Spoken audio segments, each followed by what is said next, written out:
देखिए, जैसे मैंने कल पढ़ाया था आप लोग को मैन्युफैक्चरिंग इंडस्ट्री में कि किसी भी उद्योग या इंडस्ट्री को लगाने के लिए, आपकी तबीयत ठीक नहीं थी क्या? अभी ठीक है? कुछ पूरे सूझ भी पान के आना चाहिए था बेटे, इतनी सर्दी है। मैन्युफैक्चरिंग, सॉरी क्या कह रहा था, लोकेशन बहुत इंपॉर्टेंट है कि आखिर, अब सपोज डैट पेज नंबर मैं आपको बता रहा हूँ, पेज नंबर बेटा आप 69 निकाल लो, ठीक है ना? मैं पीछे का एक बार रिपीट कर रहा हूँ, इसी तरह बच्चों को समझा रहा हूँ, ऐसे यहीं से स्टार्ट करें। अगर मान लीजिए कि आपको आयरन की इंडस्ट्री लगानी है, आयरन एंड स्टील इंडस्ट्री लगानी है, तो आप कभी भी वहीं पे आयरन की इंडस्ट्री लगाओगे, क्योंकि ना ये हैवी इंडस्ट्री है, भारी उद्योग जिसको कहते हैं। तो इसमें जो रॉ मटेरियल है उसको हैवी इंडस्ट्री इसलिए कहते हैं क्योंकि इसमें जो भी रॉ मटेरियल की जरूरत पड़ती है, जिस भी रॉ मटेरियल की, वो बहुत ज्यादा हैवी है इन क्वांटिटी। आप उसको कहीं भी ट्रांसपोर्ट आसानी से नहीं कर सकते।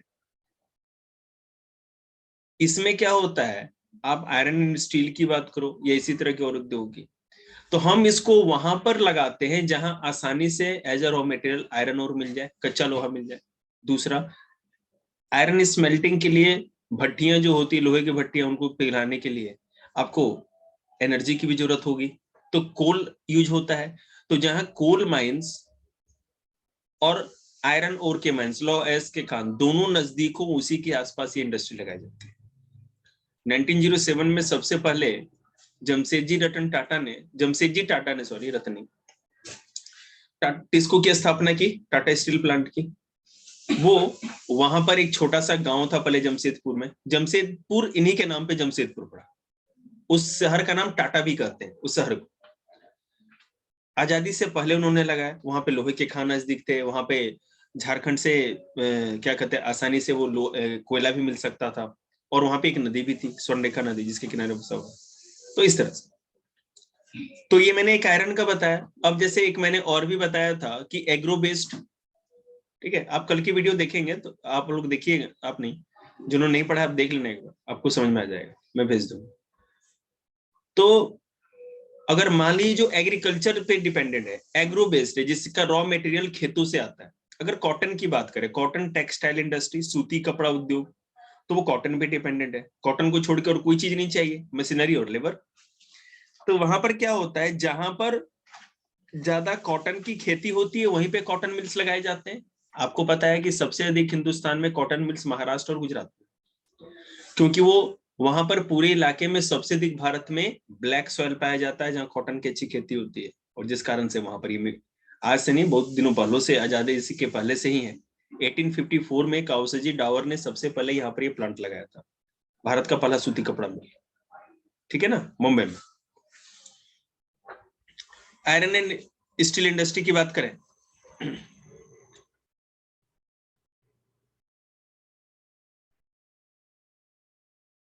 आपको बेशक बेटा बोरिंग लग रहा होगा ये वाला।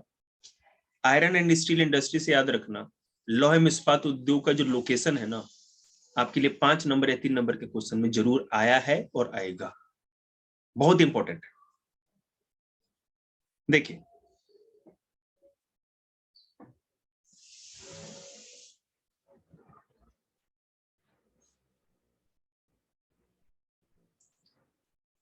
अगर आप आयरन ओर की बात करें, तुम्हें चंचल दिख रहा होगा, और किसी का तो पता नहीं क्योंकि आप ही देख रहे हो स्क्रीन पर। तो आयरन ओर को बनाने के लिए सबसे पहले होता है, रेशियो में अगर देखो तो 4 हिस्सा, 4 पार्ट अगर आप आयरन ओर लेते हैं, तो जितना आप आयरन लेते हो ना उसका हाफ, उसके रेशियो 2 में अगर चलो, तो 4 हिस्सा अगर आप लोहा कच्चा लोहा लेते हो, तो 2 हिस्सा आपको कोल लगेगा, कोयले की जरूरत होगी, और जितना कोयला लगेगा उसका आधा हिस्सा, तो 4 2 1, 4 2 और 1 के रेशियो में 1 लाइम स्टोन लगेगा, चूना पत्थर, ठीक है। 4:1 आयरन कोल लाइमस्टोन। अब क्लियर हुआ? इस तरह से आपको जरूरत पड़ेगी। अब आप सोचो कि इस रेशियो में अगर रॉ मटेरियल की जरूरत है और आप अगर उसके माइन से दूर लगाते हो तो भैया तो आप ढोते ढोते कच्चा माल ही ढोते हुए पागल हो जाओगे, बहुत ज्यादा खर्चा हो जाएगा। तो जितना नजदीक से नजदीक हो सके, इसके लिए मैं आपको बताऊं, जितने भी आयरन ओर वाले इलाके हैं, कोल माइंस है, लाइमस्टोन के माइंस है, वहां पे रेलवे लाइन बिछी है। जो कार्गो ट्रेन जो होती है ना, गुड्स ट्रेन, वो जाती है, उसके ऊपर लाते हैं, सीधे वो ट्रेन वहां के पलटती है, सीधे फैक्ट्री के अंदर चली जाती है। तो सबसे पहले आयरन ओर मिलता है इससे। नो नो नो नो, मैं रेशियो बता रहा हूँ आपको। अगर आपको आयरन बनाना है, ठीक है, आयरन आपको बनाना है, तो आपको अगर भट्टी में 4 हिस्सा अगर आयरन डाल रहे हो तो 2 हिस्सा आपको डालना पड़ेगा कोयला, इतना जलाने के लिए, उसको पिघलाने के लिए, और 1 हिस्सा उसको साफ करने के लिए लाइमस्टोन भी डालना पड़ेगा, चुना पत्थर। अब देखिए, some quantities of manganese are also required to harden the steel। Steel को हार्ड बनाने के लिए हम मैग्नीज भी डालते हैं उसमें, ठीक है जी, मैग्नीज। या ये रेशियो नहीं, थोड़ी मात्रा में। हाँ, where should the steel plant be identically located. तो मैं आप ही से पूछूं कि तो स्टील प्लांट कहाँ लगना चाहिए, मैग्नीज के खान के बगल में, लाइमस्टोन के खान के बगल में, या लोहा और कोयले के खान के बगल में? सिंपल जवाब है इसका कि जहां लोह अयस्क और कोल मिलेगा उसी के पास, क्योंकि वैसे भी चूना पत्थर तो कम जरूरत है, हम वो तो ढो भी सकते हैं, मैग्नीज की भी कम जरूरत पड़ती है, ठीक है ना।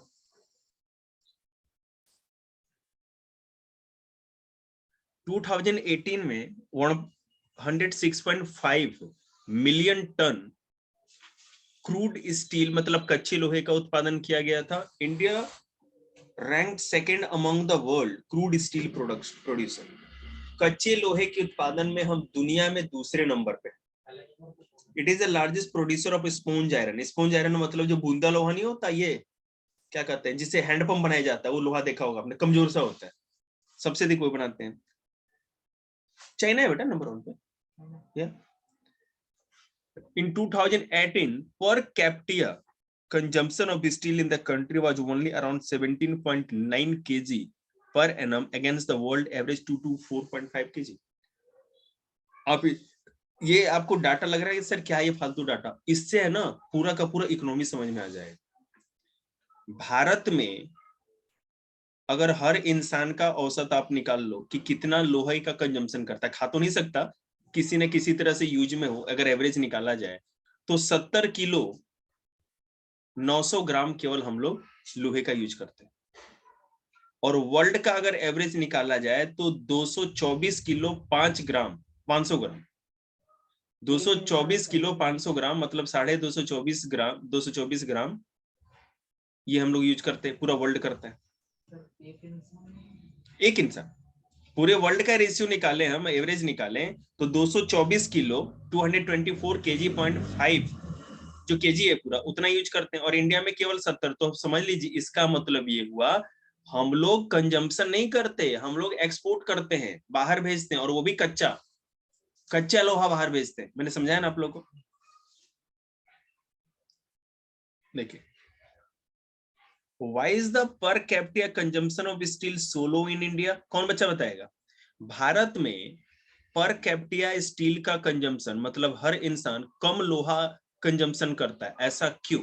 क्योंकि हम एक्सपोर्ट कर देते हैं चाइना। नहीं नहीं, ये एक्सपोर्ट को छोड़ दीजिए। स्टील का अगर कोई देश ज्यादा कंजम्पशन करता है तो इसका मतलब क्या होगा, कौन बताएगा? चंचल तुम भी बोल सकती हो, क्या होना चाहिए इसका जवाब? ये कहीं क्वेश्चन लिखा हुआ नहीं मिलेगा, ठीक है ना। मैंने लिखा हुआ है, सॉरी, मैंने एनसीईआरटी का क्वेश्चन नहीं लिखा हुआ बुक। इसका आंसर ये हुआ, जो देश ज्यादा स्टील का कंजम्पशन करता है मतलब कि वहां इंडस्ट्रियल डेवलपमेंट ज्यादा है। लोहे की खेती थोड़ी करेगा, खेतों में थोड़ी उगाएगा, किसी न किसी इंडस्ट्री या इंफ्रास्ट्रक्चर में ही तो लगाएगा लोहे को। अगर स्टील का ज्यादा कंजम्पशन है इसका मतलब वो कंट्री डेवलप्ड कंट्री है, ज्यादा विकसित देश है, वहां ज्यादा से ज्यादा उद्योग और इंडस्ट्री लगे हुए हैं। क्लियर है ना, याद रखिएगा इस बात को। Mini steel plant are smaller, have electric furnaces, use steel scraps and sponge iron।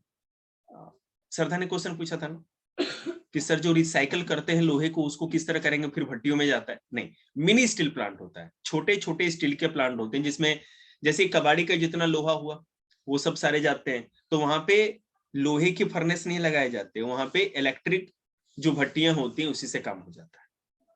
ठीक है, इलेक्ट्रिक फर्नेसेस होते हैं,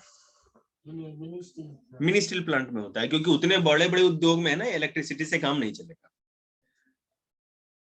अब देखो process of manufacturing of steel किस तरह होगा। ठीक है, सबसे पहले क्या करेंगे, transport of raw material to plant. भैया कच्चा लोहा, कोल हो गया आपका, चूना पत्थर हो गया, मैग्नीज, जितने भी रॉ मटेरियल पहले ट्रांसपोर्ट करके आप फैक्ट्री में लेके आओ जहां लोहे को प्रोसेस करेंगे। दूसरा, आयरन ओर इज मेल्टेड। जो आयरन ओर आप लेके आते हैं उसको पहले भट्टी में डाल करके कोयले से जला करके उसको पिघलाएंगे। आपको पता ही होगा 1400 डिग्री सेल्सियस टेम्परेचर चाहिए होता है। लोहे की भट्टियों में 1400 डिग्री सेल्सियस टेम्परेचर चाहिए। 100 डिग्री सेल्सियस पे पानी बुलबुले छोड़ने लगता है, बॉइलिंग हो जाती है, तो पता है आपको। तो 1400 डिग्री सेल्सियस कितना हो, इतने डिग्री सेल्सियस का टेम्परेचर केवल आपको बहुत ही अच्छे क्वालिटी का जो कोयला होता है, या ऐसे कोयले से ही, सॉरी, कोयले से मिल सकता है, अच्छे क्वालिटी की कोयले। एंथ्रासाइट मोस्टली बेटे क्या है ना, अच्छा है, सबसे बेस्ट है, लेकिन वो इतना रेयर है और इतना महंगा है ना कि अधिकतर फैक्ट्रियों में, इंडिया की मैं अगर बात करूं, हम लोग के पास होता भी नहीं, और हम लोग उसकी जगह लिग्नाइट या बिटुमिनस यूज करते हैं। ज्यादा मात्रा में होता है क्या लिग्नाइट? हाँ बिल्कुल, हम लोग सबसे अधिक लिग्नाइट का बहुत अधिक प्रोडक्शन है, मोस्टली हम लोग पास लिग्नाइट कोयला पाया जाता है।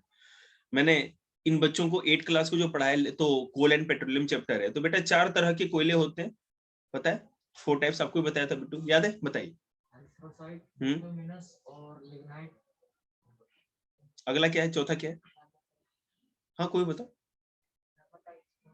ना, पीट। जो चौथा कोई काम करने, पत्थर के जैसा होता है। आप लोग की मेमोरी इतनी कमजोर क्यों है यार? नहीं कुछ खाते पीते नहीं है आप लोग, क्या टाइम पास करते रहते हो? व्हाट इज दिस यार? आपका सिलेबस मैं याद करके रखता हूँ, हमारा सिलेबस कौन करेगा? देखिए, slag is removed, coke is burn to heat the core.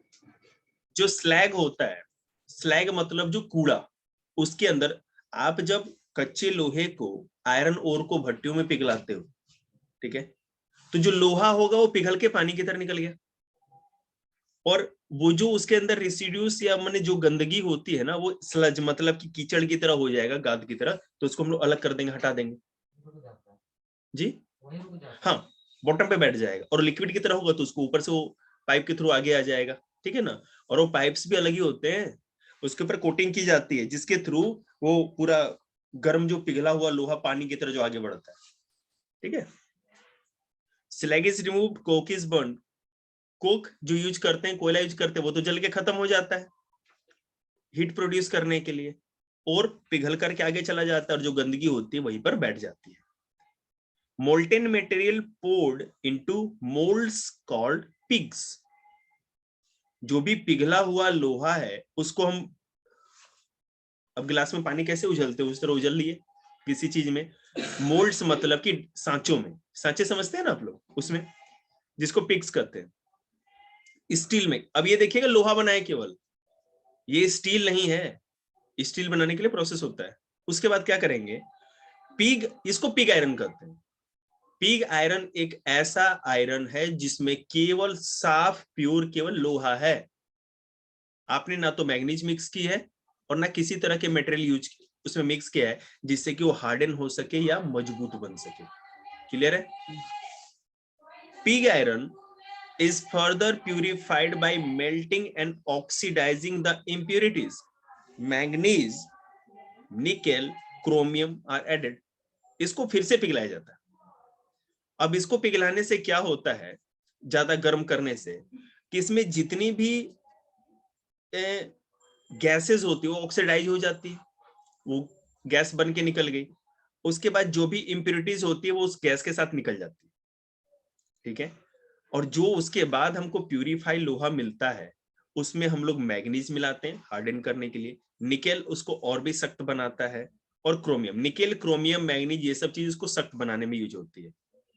Iron इतना मजबूत इसीलिए होता है, मैं आपको बताऊं कि जो ये बिल्कुल पिग आयरन है, ये जो आप देखते हो ना जो हैंडपंप बना होता है, ये आसानी से टूट जाएगा, कस के हथौड़ा दोगे टूट के अलग हो जाएगा। लेकिन जो एकदम आयरन स्टील होती है, बिल्कुल स्टील मतलब स्टेनलेस स्टील की बात मैं नहीं कर रहा, आयरन को ही स्टील कहते हैं, ठीक है ना। स्टेनलेस स्टील अलग हो गया, आप चम्मच से जो खाना खाते हो वो दूसरी चीज है, ठीक है ना। और जो ये लोहे का जो जैसे मान लीजिए जो मैं आपको इधर देखो, इधर ये लोहा नहीं है ना, ये तो ऐसे ही है लोकल चीज, चाइनीज सामान। अरे मैं छोड़ो ना डंडा, मैं ये कह रहा हूँ कि जब रेलवे की पटरी देखी है ना, देखिए ना, वो है असली स्टील, ठीक है, नहीं जंग लगता। मैंने रखे जंग तो, एक सेकंड रुक जाओ, वो जो आप देखते हो ना जो ये आपके ये लगे रहते हैं घरों में या छतों पे जो लगाई जाती है, वो ओरिजिनल उतना अच्छा नहीं होता। ट्रेन का जो होता है आयरन जो होता है ना, उसमें भी उस तरह से जंग नहीं लगता जो सोच रहे जंग लग के झड़के सब गिर गया, समझ रहे हैं ना। बेशक ब्राउन ब्राउन कलर का उस पर लग जाता है, मैं समझ रहा हूँ आपकी बात जो करो वो मैं समझ रहा हूँ, ठीक है ना, लेकिन वो इतना हार्ड स्टील होता है ना कि उससे मैंने कि रस्टिंग उसका उतना कुछ नहीं कर सकती। मैं आपको बता रहा हूँ, बरसात में ही तो रखा रहता है ना, रेलवे ट्रैक बिछे होते हैं ना, कौन सा जंग लग के गिर गया, वो नहीं गिरता ना, उस पे लोहे चल गाड़ियां जाते रहती आते रहती। कोई ट्रैक तो बेटे कितने 100 सालों तक टिकी हुई उसी तरह से।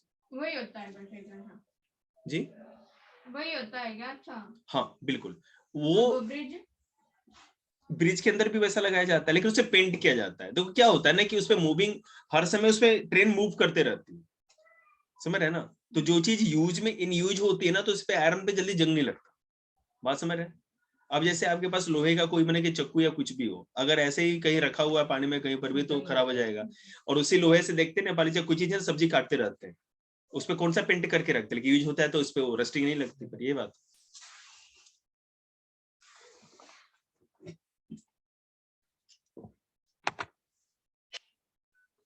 ये जो हम लोग ये जो लगाते हैं इसको क्या कहते हैं, गाटर, हाँ ये जो गाटर होती है ये अच्छा लोहा नहीं होता, उतना अच्छा नहीं होता, ये तो लोकल लेवल पे बनाते हैं ना, ये प्रोसेस उतना नहीं करते। ये जो गाटर ऊपर लेके बेटे जंग लग के गिर गई है, अगर इसके ऊपर मैं लटक जाऊं ना तो ये ऊपर तोड़ के नीचे गिर जाएगा। दो चीज का है बेटे, फिर तेरे खर्चा बढ़ जाएगा, खर्चे के साथ साथ मेरा भी नक्शा बिगड़ जाएगा। देखिए shaping metal, rolling, pressing, casting and forging, अलग अलग तरह से रोल करना, प्रेस करना, जिस जिस सांचे में दबाना उस हिसाब से इनका शेप चेंज होता है। आगे चलिए, अब इंडिया में कहां कहां आयरन पाया जाता है, अगर आप लोग बुक लाते या अगर आप लोग पास कुछ होते तो आप लोग देखते, ठीक है। भारत में छत्तीसगढ़, कर्नाटक, ठीक है, आप कर्नाटक को की बात करो, झारखंड की बात करो, पश्चिम बंगाल और उड़ीसा की, सबसे अधिक यहीं पे होता है। कर्नाटक, झारखंड, उड़ीसा और पश्चिम बंगाल। सबसे अधिक जो मिलता है वो आपको यहाँ पर मिलता है, बोकारो में मिलता होगा, राउरकेला में मिलता है और दुर्गापुर में मिलता है। बिहार में नहीं बेटा, झारखंड। राउरकेला आपको झारखंड में पड़ता है, ठीक है, यहाँ बहुत अधिक मिलता है। बोकारो आपका कहाँ है, झारखंड में। और आपको दुर्गापुर, ये तीन, मैं बहुत सारे नाम है, मैं तीन का नाम बता रहा हूँ, यहाँ सबसे अधिक लोहा पाया जाता है। चलिए आगे देखते हैं, लोहे पे आयरन एंड स्टील प्लांट का मैप होगा, वर्ल्ड इंडिया का मैप। पेज नंबर बताऊं क्या, ये बोलो ना हिंदी में, 70 देखेंगे। An integrated steel plant is large handlers. Everything is in one complex from putting together raw material to steel making, rolling and shaping. ठीक है, ये तो कुछ नहीं। अब देखिए पूरे इंडिया में जो आयरन का सबसे पहले मैंने बताया था 1907 में टाटा ने सबसे पहले ये लगाई थी इंडिया में, उसके बाद इंडिया में बहुत जगह बन गई। अभी आजादी के बाद भारत सरकार ने आयरन एंड स्टील इंडस्ट्री पे बहुत ध्यान दिया। लौह इस्पात उद्योग को या आयरन एंड स्टील इंडस्ट्री को बैकबोन ऑफ इंडस्ट्री कहते हैं, बैकबोन ऑफ इकोनॉमी। रीढ़ की हड्डी किसी भी इंडस्ट्री के लिए। आप कोई भी उद्योग लगाएंगे तो बिना लोहे, मशीनरी किसकी बनेगी? लोहे की, इसलिए बैकबोन कहा जाता है। तू भी सोच रही होगी ना कि बार बोल बोल के मास्टर बोर नहीं होता, क्या करें, पापी पेट का सवाल है। Most of the public sector undertaking market their steel through steel authority of India limited. India में जो सार्वजनिक क्षेत्र के जितनी भी लोहे की कंपनियां हैं, ठीक है, मतलब कि गवर्नमेंट सेक्टर की, वो किसकी हैं? सरकार की हैं।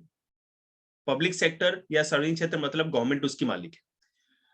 भारत में इन जितने भी ये अलग अलग जगह पे लोहे की फैक्ट्री है, उनको एक ऑर्गेनाइजेशन उसका हेड है, उसके अंडर में आता है, जिसको सेल कहते हैं, SAIL, SAIL authority, steel authority of India limited, ठीक है, उसके अंडर में आता है, वही सारे डिसीजन लेता है, सारे काम वही करता है। In the 1950s, China and India produced almost the same quantity of steel. Today, China is the largest producer of steel. China is also the world's largest consumer of steel. China दुनिया में सबसे अधिक steel का उत्पादन भी करता है और कंज्यूमर भी सबसे अधिक है। उत्पादन करने के बाद भी उसके पास इतना अपनी जरूरत की जितना भी नहीं है। वो प्रोड्यूस मैंने कि एक्सपोर्ट नहीं करता, मतलब वो अधिकतर अपने पास रखता है, क्योंकि उसके पास खुद ही इतनी इंडस्ट्री है।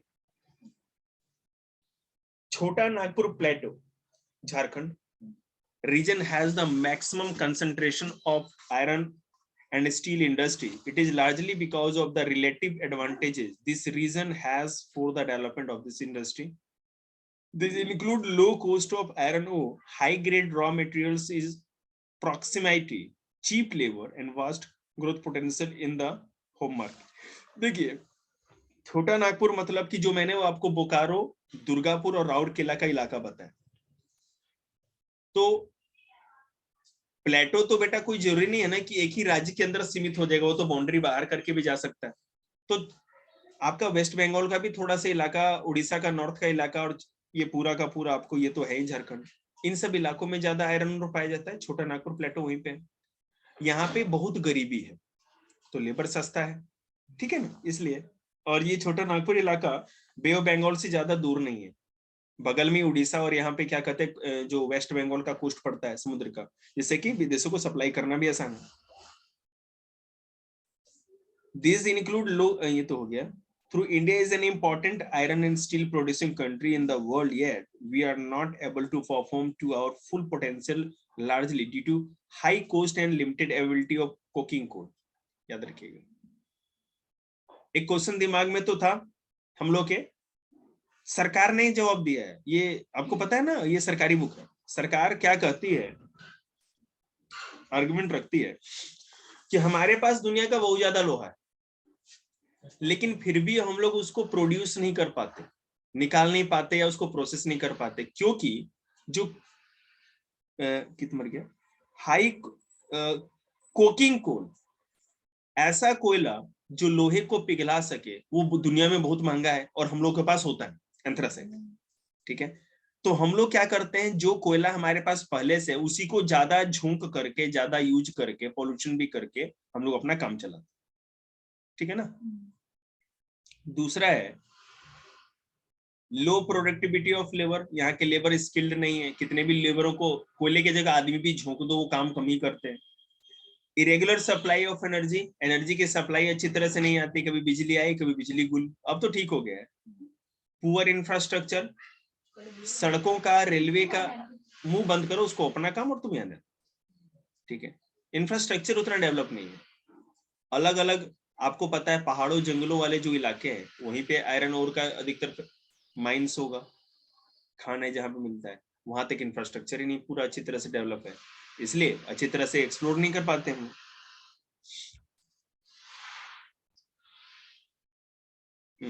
अब ये भी सुनो, अच्छे क्वालिटी का स्टील हम लोग बाहर के देशों से मंगाते हैं, आयात करते हैं, इंपोर्ट करते हैं। दुनिया में दूसरा सबसे अधिक आयरन प्रोड्यूस करने वाला कंट्री किसी बाहरी देश से आयरन मंगाए, सोचने वाली बात है गधों की।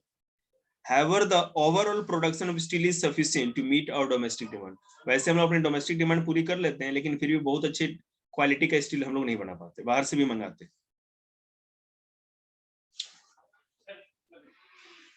तो बेटा लोहे की कहानी यहीं तक, एल्युमिनियम देखते हैं।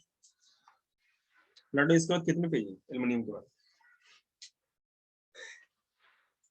अब डरा मत, हो गया बस, इतना ही है ना, एक तो मैफी। एल्युमिनियम स्मेल्टिंग मतलब कि जो एल्युमिनियम बनाया जाता है, एल्युमिनियम भी है, कौन बच्चा बताएगा एल्युमिनियम किससे मिलता है? एल्युमिनियम का कौन से अर्थ से मिलता है या और से, याद है किसी को?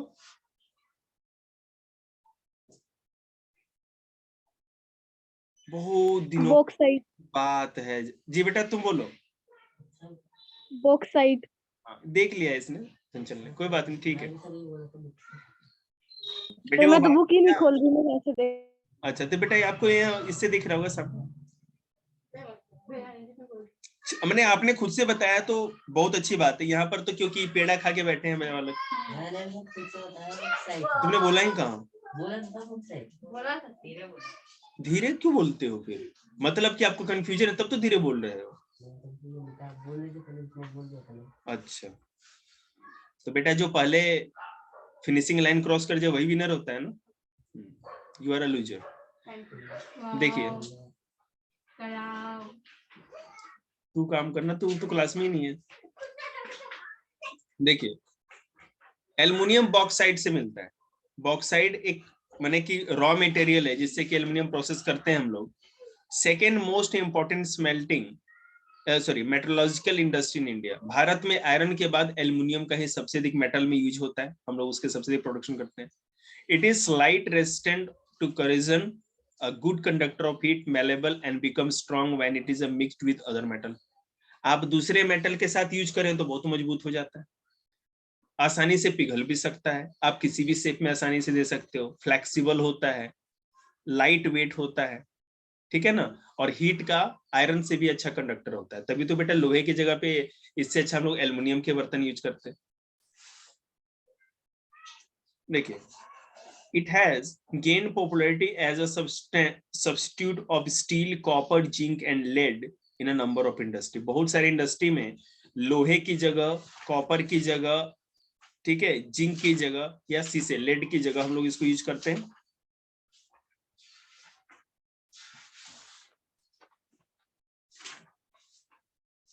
एल्युमिनियम स्मेल्टिंग में ओडिशा, वेस्ट बंगाल, केरला, उत्तर प्रदेश, छत्तीसगढ़, महाराष्ट्र और तमिलनाडु में ये मोस्टली यहाँ पर है ये इंडस्ट्री।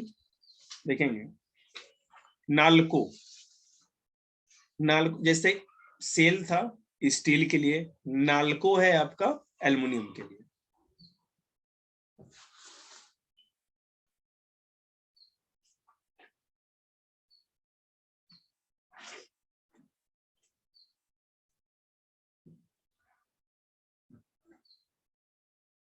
देखिए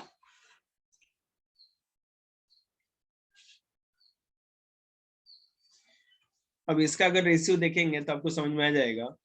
4 से 6 टन अगर आप बॉक्साइड यूज करते हैं तो 2 टन एल्यूमिना यूज करना पड़ेगा, ठीक है। एल्यूमिना वो भी एक मिनरल होता है। बॉक्साइड के साथ 4 से 6 टन बॉक्साइड के साथ 2 टन एल्यूमिना, और उसके साथ ये प्रोसेस कराने पे, माने इनको प्रोसेस कराने पे 2 टन एल्यूमिना मिलेगा। मैं फिर समझाता हूँ। 4 से 6 टन बॉक्साइड को अगर आप प्रोसेस कराते हैं तो आपको 2 टन एल्यूमिना मिलेगा, और 2 टन एल्यूमिना से 1 टन प्योर आपको एल्यूमिनियम मिलेगा। तो मतलब रॉ अगर बॉक्साइड को 4 से 6 टन आप प्रोसेस कराते हो तो उससे घटते घटते 1 टन एल्यूमिनियम तक होगा, और बाद बाकी सारी चीजें वेस्ट में निकल जाएगी। बोलिए। एल्यूमिना इज अ क्या कहते हैं, semi purest form of aluminium, ठीक है। एल्यूमिना के अंदर भी कुछ इंप्योरिटीज होती है जिसको कि हम लोग रिमूव करते हैं, तब जाके प्योर एल्यूमिनियम हमें मिलता है, ठीक है। और यहाँ पर आ गया बेटा नीचे वाले बॉक्स में आपको पता चल जाएगा। बॉक्साइड एक रॉ मटेरियल है, इसको क्या करते हैं, रेल या शिप जिसे भी ट्रांसपोर्ट करो उसके बाद हम लोग लेके आते हैं। Bauxite crust and aluminium dissolved out. Aluminium refinery क्या है, पहला है कि बल्क और ship to site of smelter, calcinated petroleum coke for the refinery and pitch for the colliery। Okay, a molten metal act as an electrolytes, aluminum smelter and smelter, electricity। ये तो मतलब ये बता रहा है कि किस किस तरह से कितने चीजों का यूज करते हैं करके। हाँ समझ गए, तो फिर पकाएगा। केमिकल इंडस्ट्री देखते हैं। मतलब हमको क्या मतलब, भाई हाथी थोड़ी है, मेरे भी दिमाग पकता है, क्या करे भाई, पढ़ाना तो है ना हमें। Chemical industry. The chemical industry in India is fast growing and diversifying. It comprises both large and small scale manufacturing units. Chemical industry जैसे आपको पता है इंडिया में एक लार्ज स्केल से लेके छोटे स्केल पे भी होता है, ठीक है, दोनों स्केल पे होता है। Rapid growth has been recorded in both inorganic and organic sector. Organic और इनऑर्गेनिक जो भी सेक्टर होता है, ठीक है, मतलब जैविक और अजैविक जो भी क्षेत्रक है, इनमें भी यूज होता है। Inorganic chemicals include sulphuric acid, inorganic होता है ये sulphuric acid used to manufacture fertiliser, synthetic fibre, plastic, adhesives. Adhesive मतलब पेंट को कहते हैं, पेंट्स भी है। एडहेसिव सॉरी वो गम से ग्लू होती है ना, जैसे फेविकॉल, एडहेसिव उनको कहते हैं। Paints, dye stuffs, nitric acid, alkyls, soda ash used to make glass, soap and detergent paper and caustic soda। ये जितना मैंने नेम बोला इनको इनऑर्गेनिक मतलब इसमें किसी भी जीव, किसी भी लिविंग ऑर्गेनिज्म का कोई भी यूज नहीं, नॉन लिविंग का यूज हुआ, ठीक है। This industries are widely spread over the country. साबुन सर्फ से लेके जितनी भी चीजों का नाम लिया भाई, हर घर घर का यूज है। तो ये केमिकल्स बनते भी तो होंगे, इतने बड़े देश को इतनी जनसंख्या को सप्लाई करना है। अच्छा ठीक है, फिर आ गया एक, why do you think it is so? For what? Organic chemicals include petrochemicals। अब देखो what is petrochemical, बोलिए 8वीं क्लास, what is petrochemicals? अभी पढ़ाया था, अभी नहीं पढ़ाया गया। तो पेट्रोकेमिकल बता दिया था क्या होता है, और जो कह देगा रहेगा ना तो मैं फिर रिकॉर्डिंग उसको सुना दूंगा कान में लगा के आधे घंटे बिना नहीं स्टॉप आंख खोल के। अरे पेट्रोलियम से जो केमिकल्स मिलते हैं उसको पेट्रोकेमिकल्स कहते, पढ़ाया नहीं है तुमको अभी? पढ़ाया तो चैलेंज तो करिए ना बेटे, तो झंझट फंस जाएगी।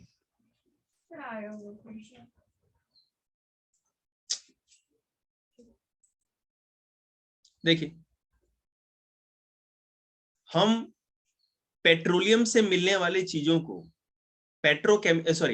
ऑर्गेनिक केमिकल्स क्यों कहते हैं? अब ये तो बता ही देगी मानसी, तो जानती है, बोल तू बेटा, कोई बता सकता है? बिल्कुल सही, नहीं डायनासोर तो ज्यादा दूर नहीं चलेगा, बड्डा होता है बिल्कुल। देखिए पेट्रोलियम याद रखिएगा बेटा, एक चीज और मैं बता दूं आप लोग को, शायद अगर ध्यान से नहीं सुना होगा, जो पेट्रोलियम बनता है ना तो एक्वेटिक समुद्र मैंने पानी के अंदर डूबे हुए जीव जंतुओं के अवशेष और पेड़ पौधों के, तो जलीय जीव जंतु और जलीय पेड़ पौधे, aquatic plants as well as aquatic animals, उनके लाखों साल तक जमीन में दबने के कारण ही पेट्रोलियम बनता है। तो ऑर्गेनिक हुआ ना, जिन चीजों में प्लांट्स और एनिमल्स का हिस्सा आ गया, मरा हुआ हो या जिंदा हो, ठीक है, उसका मतलब वो ऑर्गेनिक मटेरियल है, इसीलिए हम लोग ऑर्गेनिक केमिकल्स करते हैं। क्लियर है ना? जैव रसायन organic chemical, synthetic rubber, synthetic fibre, rubber, plastic, dye, stuffs, drugs, जो दवाएं होती हैं, फार्मास्यूटिकल्स, इसमें यूज होता है organic chemicals. Plant are located near oil refineries और पेट्रोकेमिकल प्लांट्स। जहां भी ऑयल रिफाइनरी होगी, तेल को, क्रूड ऑयल को या कच्चे तेल को, पेट्रोलियम को साफ किया जाता है, वहीं पर ये सारे के सारे ऑर्गेनिक केमिकल्स की फैक्ट्री भी लगाई जाती है, क्योंकि सप्लाई आसानी से आ सकती है पाइपलाइन के थ्रू नजदीक में।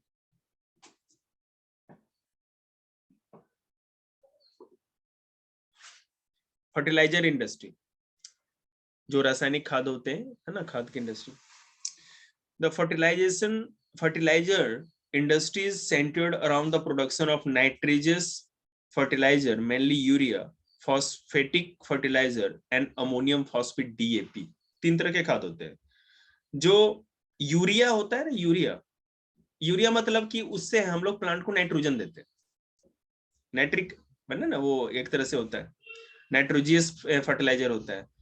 फॉस्फेटिक फर्टिलाइजर जो फास्फेट होता है, आप समझते होंगे ना, फास्फेट जो खाद देते हैं हम लोग, डीएपी खाद भी होता है, ठीक है, इस तरह के खाद अप्लाई करते हैं हम लोग पेड़ पौधों में। And complex fertiliser which have been a combination of nitrogen, phosphorus and potash. The third example, potash is entirely imported as the country does not have any reserve of commercially usable potash for potassium compounds in any form. हम लोग India में जो भी potash का use करते हैं as a fertiliser, हम लोग के इंडिया में है ही नहीं कहीं पर भी, जिसको कमर्शियली या औद्योगिक स्तर पे हम बना सकें, तो हम लोग को बाहर से एक्सपोर्ट करना पड़ता है, और बाद बाकी चीजें हम लोग कर लेते हैं। ग्रीन रेवोल्यूशन के बाद ज्यादा से ज्यादा एग्रीकल्चर को बढ़ाने के लिए और प्लांट के प्रोडक्शन को बढ़ाने के लिए, एग्रीकल्चर के लिए हम लोगों ने क्या किया कि ज्यादा से ज्यादा फर्टिलाइजर प्लांट भी लगाए हैं। तमिलनाडु, गुजरात हो गया, उत्तर प्रदेश, पंजाब, केरला, इसमें ज्यादा से ज्यादा फर्टिलाइजर का प्रोडक्शन होता है यहाँ पे। सीमेंट इंडस्ट्री की बात करें तो बेटा यहाँ से ये क्यों जरूरी है तो आपको पता ही है, और इसमें आगे बताते हैं पूरा। इसमें बेटे जो सबसे मेन रॉ मटेरियल है, हाँ भाई हाँ छुट्टी जल्दी है, जो रॉ मटेरियल जिससे सीमेंट बनता है वो देखिए क्या है, कुछ भी ही होता है, लाइमस्टोन, सिलिका एंड जिप्सम। याद रखिएगा जिप्सम बड़ा इंपॉर्टेंट चीज है। जिप्सम एक पत्थर होता है, इसमें स्टिचिंग कैपेसिटी होती है, पानी के साथ मिक्स होते ही बहुत ज्यादा ना हार्डन हो जाता है, कंक्रीट बनाता है। तो जिप्सम, लाइमस्टोन और सिलिका तीनों को जब हम प्रोसेस करते हैं, मिलाते हैं, ठीक है, तो उससे एक मटेरियल बनता है जिसको आपको पता है कहते हैं cement. Coal and electric power are needed apart from rail transportation. इसमें कोयले की या इलेक्ट्रिक पावर की बहुत ज्यादा जरूरत पड़ती है। और मैं आपको बता दूं, इंडिया में जो पहला सीमेंट प्लांट लगा था वो चेन्नई में 1904 में लगा था। 1904 में चेन्नई में सीमेंट बनाने का पहला प्लांट लगा था। After independence the industry expanded, और उसके बाद तो आजादी के बाद बढ़ा ही है।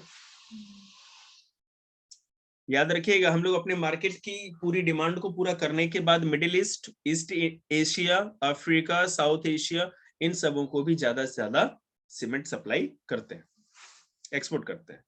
ऑटोमोबाइल इंडस्ट्री पता ही, बुगाटी,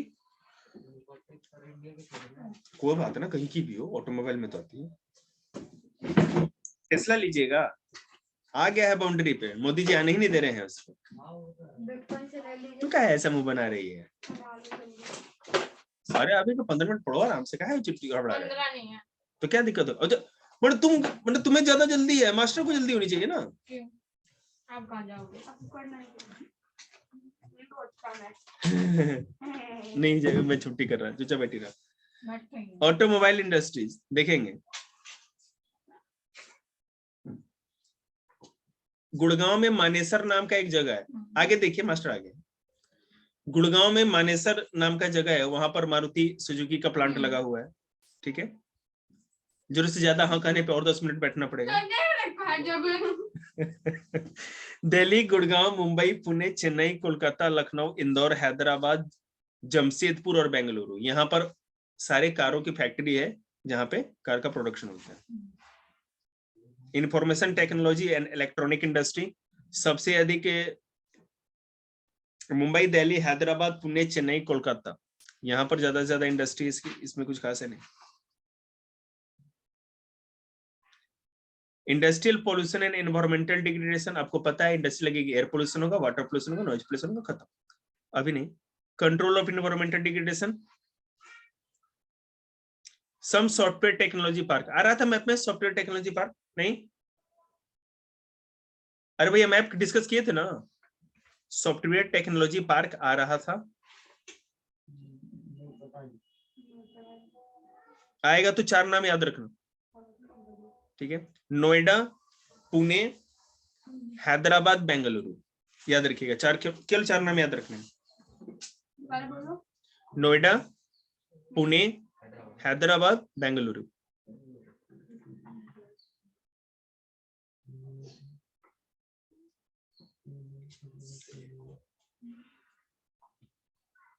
अब देखिए how can the industrial pollution of fresh water be reduce, some suggestions are. ये मैं करा नहीं रहा, आप लोग कर लेना, ही पेपर में आएगा, ये हर बार आता है, ठीक है। एक तो ये देख लीजिएगा अपने बुक में। मेरे कहने का मतलब है जो फ्रेश वाटर रिड्यूस हो रहा है, जितने भी कारखाने हैं उनको पानी की जरूरत होती है अधिकतर, वो फ्रेश वाटर को बर्बाद करते हैं। तो क्या उपाय है, क्या रास्ते हैं जिससे कम किया जा सकता है, एक ये क्वेश्चन आता है पेपर में। दूसरा, NTPC shows the way, NTPC ने किस तरह से नेशनल थर्मल पावर कॉर्पोरेशन, राष्ट्रीय ताप विद्युत संयंत्र, मैंने कि क्या कहते हैं, यह है संयंत्र, तो इसने किस तरह से इस पॉल्यूशन को कम करते हुए, एनटीपीसी मतलब पता है, थर्मल मतलब कोयले को जला के बिजली बनाने का काम करता है एनटीपीसी, और फिर भी इसने कितना एनवायरमेंट के लिए अच्छा काम किया वो है इस पैराग्राफ में। ये मैंने यहाँ पे मार्क कर दिया, ये पूरा पढ़े, पेपर में आएगा, ये नोट्स में होना चाहिए पूरा मेंशन, पूरा का पूरा। एनटीपीसी छोड़ना, एनटीपीसी आएगा, हर बार आया, मैं आपको 10 ईयर में दिखाऊंगा। एनटीपीसी वाला बहुत इंपॉर्टेंट क्वेश्चन है। चैप्टर खत्म, कल आइए साइंस करेंगे।